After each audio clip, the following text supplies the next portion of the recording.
We're 140 days out from men's basketball taking on Villanova in Las Vegas, where A.J. Dubonsa and the Cougs set out on the most anticipated season in Cougar men's basketball history. Recently, assistant coach Chris Burgess was on the Washed Up podcast with our friends Eric Mika and T.J. Haws and had this to say about A.J. Dubonsa. I don't think it's crazy for him to have a triple-double, right, because of his size. I don't think it's crazy for him to be like a 20-10-10. I don't think it's crazy for him to have a game in the 30s. I really feel he's one of those players that we all played with. It's just like whatever the game is asking for him, like if it's like, all right, it's going to be a 2-on-2 or a 1-on-1 situation, we're not going to help off the shooters like Richie or whatever it is. I think he'll go get to the rim every single time. I think he'll get to the paint every single time. Now, Cooper Flagg's a way different player, but he has that Cooper Flagg in a meaning like he does whatever the team needs. He can play with anyone on the court.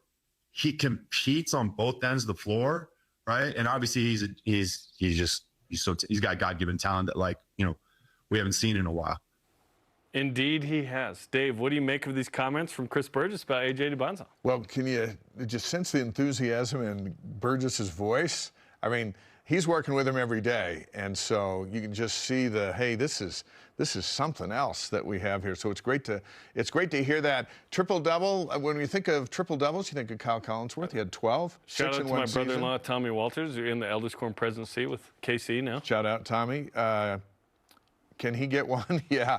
Can AJ get one? One? Well, yeah, more than that. If Kyle can get 6, this is a phenomenal talent that, again, I just kind of riding off Burgess's enthusiasm, and we've seen plenty of clips. There's clips all over X today of what he's doing on the under-19 camp.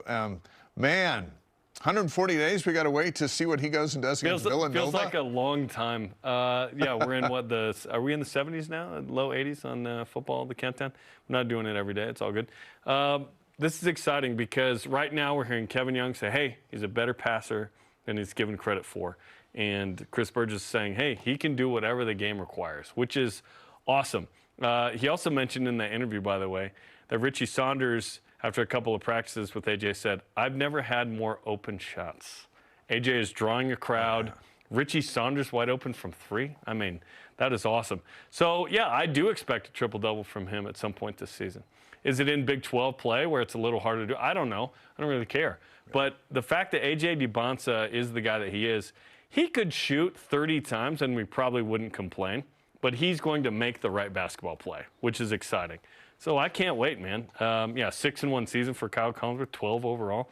That was unbelievable. We're not expecting him to be Kyle. He's a different player than Kyle.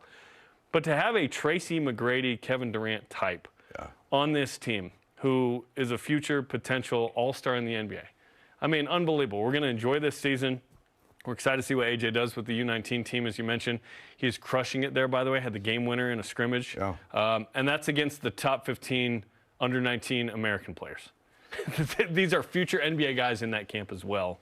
Future NBA draft picks, All-Americans in college. He's just Michael Jordan kind of guy. Yeah. So LeBron James kind of guy. It's Kobe Bryant kind of guy. Right. That level of he could be truly great at the next level and this level, and he's been great in high school. So that's an interesting comment because I think we think of him as scorer, but it appears that he is much more than that. And I like in his interviews when they're asking about BYU and Kevin Young, it's always we. We're going to do this. We want to do this. We went to this. And he's all in. Hasn't been to campus, very long, but he's all in on this program. He's been here forever. Yeah. He's in the community. He's at the Boys and Girls Club giving out shoes the other day. He's at McDonald's. Jamaica. He's in class. He's working out with Team USA. F1. Yeah. He's all over, man. Big smile on his face, and his family support's right there. And we're just going to experience something that we've never seen around here before. And I think that's the anticipation. It just goes up every day. I've compared it to this. We didn't know Gymmermania was coming. No. We know this is coming with A.J. Dubonsa. There's been this big lead-up, which has been exciting. And that creates even more excitement. And it's not just us saying it, right? We're hearing it from literally everybody. All right, last week, ESPN's Myron, Medcalf, and Jeff Brazello, they posted an article discussing which teams won and lost in the offseason. They like to do this, and we like to do it too. Medcalf said that BYU basketball is the, quote, national title contender that improved its chances the most this offseason. And then he went on to say, young squad is better at nearly every spot a season after its Sweet 16 run. Nearly every spot. These additions could turn the Cougars into a Final Four team. Do you agree with that? Is BYU better at nearly every spot? Let's walk through it. So replacing Egor Demin, it's hard to be like, yeah, someone added someone better than Egor Demin. Rob Wright, to me, is equally good college point guard. What he does is amazing. Different kind of guy. You don't have a jumbo guard anymore, right? It's a 6'1" guy. But his speed and quickness is a little different. His ability to get his own shot, a little different. Better college shooter than Egor? Yes. Is he as good as a passer as Egor? No. They have different skill sets, but I would say that that is pretty equal in terms of this guy's probably a lottery pick, and you're adding a collegiate guy from Baylor who's one of the best freshmen in the country. Yeah, who has experience in the Big 12, which really gives him an edge. Absolutely. This guy played high-level high school ball. So, yeah, Richie Saunders is Richie, right? You expect him to continue to get better. Keba's Keba. Trevin Nell for Kennard Davis Jr. You don't get the same kind of shooter as Trevin, but you get an upgraded defender in Kennard. And you get more points. 16 to 9. And is 16 at Southern Illinois equal to 9 in the Big 12? I don't know. Yeah. But a different kind of player, but that's interesting. Mawit Mag was tremendous for the role that he played. Certainly A.J. DeBonce is an upgrade over almost anyone you would ever put in there. Right. So I think at nearly every spot that's interesting. And probably agree with that, which is pretty exciting, given you're losing a likely lottery pick in the league. The guys that are coming back should be better. It's a natural thing that Richie had a great year. Should he be better? Yeah, he should be better. And same thing with Keba.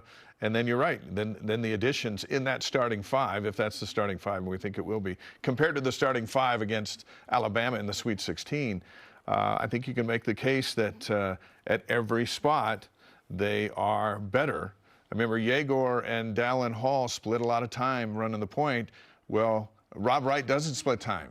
He's not a 50-50 guy. He's an 80-20 guy. And so that dynamic at the point guard is different size, different speed, different way to get to the basket. Yeah. I'm really curious to see at the end of next season how we compare Egor with Rob and how they ran the offense. Yeah, exactly. But everything seems to be a defensive problem for everybody. It's like, well, Richie can't be left with just one guy. If Wright can drive to the basket, then maybe another guy's got to get in his way. And then you got A.J. doing his thing. Keba's looking for a lob. And then Davis is out there, who's a pretty good shooter. I'm interested to see a couple of things. Because, yes, in certain spots, you're like, absolutely, upgrade. Like A.J. DeBonta over, fill in the blank, upgrade. Is Xavier Staten an upgrade over Foose? As a scorer, probably not. Like Foose's ability to isolate down in the post is different. On the height chart, maybe 5, 6, 7 inches. Defensively, Staten is a better defender. So different skill sets, hard to compare exactly. Is BYU as good of a shooting team as they were last year? The jury is out on that one because Tyler Morris probably needs to bring you something off the bench. And what's Kennard Davis as a shooter? You know, is Rob Wright, Richie Saunders, A.J. DeBonta, do they just carry you in that regard? And then you get some shooting off the bench from a Brody Kozlowski, a Dawson Baker. Dominique Diamande. They did not have a player like Dominique Diamande on the roster last year. Slasher, coming along as a shooter. Good defender, good in transition. Different skill sets, a little hard to compare in certain areas. And don't forget about Kadeem Mboop. That guy. Okay. That guy's the mystery man. He is the mystery man. He is a rock-solid 4 who you could play as a smaller 5, can move around, crazy athletic, redshirted last year. He and Diamande redshirted, Diamande at Washington and Mboop here. Crazy upsides for those guys, super athletic. I'm excited to see how they're used. Is BYU better at the backup point guard position? They will not be. Dave. Dallin Hall as a junior had started a bunch in the Big 12 guy. He was arguably the best backup point guard in America last year. Yeah. That's a loss, right? What if you move A.J. over to the backup point guard? By the way, A.J. was playing some point. Yeah. Because Rob Wright's recovering from finger injury. Yeah. That's why Richie was like, I've never been more open. Because A.J. was creating so many openings. Now, if A.J.'s the backup point guard, maybe we talk about this differently. I don't think A.J.'s backup anything. I think he's a starter everything.